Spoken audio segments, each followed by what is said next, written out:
पूरा नाम, तो यहाँ अभ्यर्थी का पूरा नाम हिंदी में आ जाता है, अभ्यर्थी के हस्ताक्षर। अब हस्ताक्षर होंगे तो हिंदी में करें इंग्लिश में, तो वो कोई दिक्कत नहीं है, आपने जैसे फॉर्म भरते टाइम किए होंगे वैसे कर दीजिए, चाहे वो हिंदी में हो चाहे इंग्लिश में। आपके दोनों में किए थे हमने, तो इनमें से यहाँ कोई से में भी कर दीजिए। लेकिन एक बात ध्यान रखना, क्योंकि ये बात आई नहीं है उस ओएमआर सीट में, वहां एक बात देख लेना कि ऐसा भी हो सकता है वो लिखा रहे कि हिंदी में, तो जो अभ्यर्थी का हस्ताक्षर उन्हें हिंदी में ही चाहिए तो फिर हिंदी में ही करना।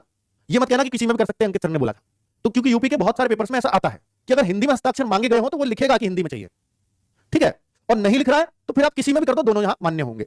अब अगली बात, परीक्षा केंद्र कोड, ये केंद्र कोड कहां से मिलेगा? ये आपके एडमिट कार्ड पे आता है, तो उस पे जो बच्चे ये भरना कैसे होता है थोड़ा सा आप जान लीजिए, मैं बता भी देता हूं ताकि आपको क्लैरिटी आ जाए। मान लीजिए 5 अंक आया है, 6 अंक आया, जितने का भी अंक आएगा वो वहां पे कॉलम उतना ही देगा। मान लीजिए वो आया कि भैया ये लिख रहा है 56,250, तो मैं यहाँ पे पहले भर देता हूं। बच्चा क्या करता है 56,250 पहले 5 भरने लगेगा, फिर 6 भरने लगेगा, तो भाई पहले आप भर दो, तभी वो गलती के चांस कम रहेंगे। जैसे 56250 56,250 बाहर मत निकालना, मेरे पास जगह कम है इसलिए मैं ऐसे कर रहा हूं। तो अब देखिए भाई सिंटू लगा देना। तो जैसे इनमें से जहां भी गोला 5 का होगा वही भरना है, इस लाइन में 5 के नीचे 5 ही फिल करना है, तो ये मैंने 5 फिल कर दिया। अब जैसे 6 है तो 6 जहां होगा वही मेरे को फिल करना है, तो एक लाइन में एक अंक के नीचे एक ही गोला फिल होना चाहिए। अगर आपने इसको 2 को यहां फिल कर दिया तो ये पूरा गलत है और आपको 0 मिल जाएगी, आपको 0 नंबर मिल जाएगा अगर इसमें आपने एक लाइन में 2 गोले फिल कर दिए तो। ऐसे तो हो सकते हैं पर ऐसे नहीं हो सकते। तो ये 2 नीचे जो है यहां भर दिया, 5 इसके पास भर दिया, 0 कहां है? 0 कई बार नीचे भी होगी कई बार ऊपर, इसका बड़ा कंफ्यूजन हो जाता है भाई, देख लेना इस गोल इनमें लिखी हुई होती है, तो यहां पे 0 ऊपर ही लिख रही है तो मैंने ऊपर भर दी। अब ये मेरे गोले बिल्कुल ठीक भरे हुए हैं, ये बिल्कुल राइट एंट्री है। ऐसे ही आप अनुक्रमांक वो भी आपके एडमिट कार्ड में मिलेगा, यहां करके वो भर सकते हो सकता है नाम भी आ जाए, तो नाम का कॉलम मैंने बताया अंकित भाटी, तो अंकित और भाटी के बीच में एक कॉलम खाली छोड़ देना,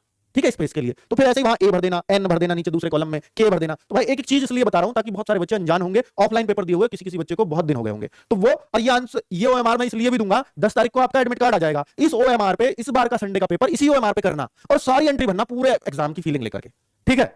तो आपकी एक प्रैक्टिस भी हो जाएगी क्योंकि एडमिट कार्ड होगा ही आपके सामने, उस पर भर ही दोगे। तो भाई और 11 तारीख को आपका टेस्ट है संडे का, तो ये प्रश्न पुस्तिका क्रमांक ये कहां से मिलेगा? ये आपको पेपर से मिलेगा, क्योंकि ये बच्चे कंफ्यूज रहते हैं कि ये कहां से मिलेगा। ये एडमिट कार्ड पे नहीं होगा। प्रश्न पुस्तिका किसको बोलते हैं? प्रश्न पुस्तिका, क्वेश्चन बुकलेट, जिसमें क्वेश्चन होंगे।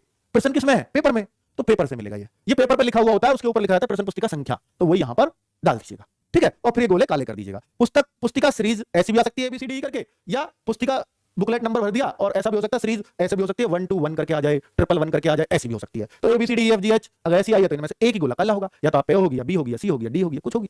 अगर वो 3 अंक की आई है तो भैया 3 कॉलम होंगे, फिर वो अपने आप देगा, इस तरह का देगा फिर, ठीक है। तो परीक्षा तिथि यहां डाल देंगे बच्चों, और ये आपके गोले आपको पता ही कैसे भरने, पहले का कौन सा उत्तर है, दूसरे का कौन सा। जैसे आप एक कॉलम में 2 नहीं भर सकते यहां भी, क्योंकि दूसरे प्रश्न का एक ही तो उत्तर होगा, तो सेम चीज यहां है, इसमें बस नीचे को है कि 0 के नीचे एक ही उत्तर है, 5 एक ही है।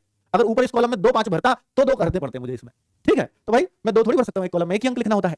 तो बच्चों ये पूरा मैंने प्रोसीजर आपको बता दिया है। हस्ताक्षर देखिए ये तो अभी सैंपल है, ऐसा भी हो सकता है कुछ थोड़ी मोड़ी चीजें और चेंज आ जाए वहां, तो आप उसको ध्यानपूर्वक भर लेना। कक्ष निरीक्षक के हस्ताक्षर का भी एक कॉलम होता है, उसको भर दीजिएगा। नीचे अगर आपके साइन आ रखे हैं आंसर शीट में नीचे, और शीट में नीचे भी होते हैं कई बार साइन, तो वहां भी कर दीजिएगा, उसको किसी को मत छोड़ के आना, ठीक है। और ये हाँ एक चीज यहां रह गई है कि आपकी पाली कौन सी है, ये तो खुद बोला उन्होंने कि ये तो आएगी भरने को, प्रथम पाली है द्वितीय पाली है, अगर प्रथम है तो प्रथम पे क्लिक कर दे, द्वितीय तो द्वितीय भर दे, ठीक है, क्लियर।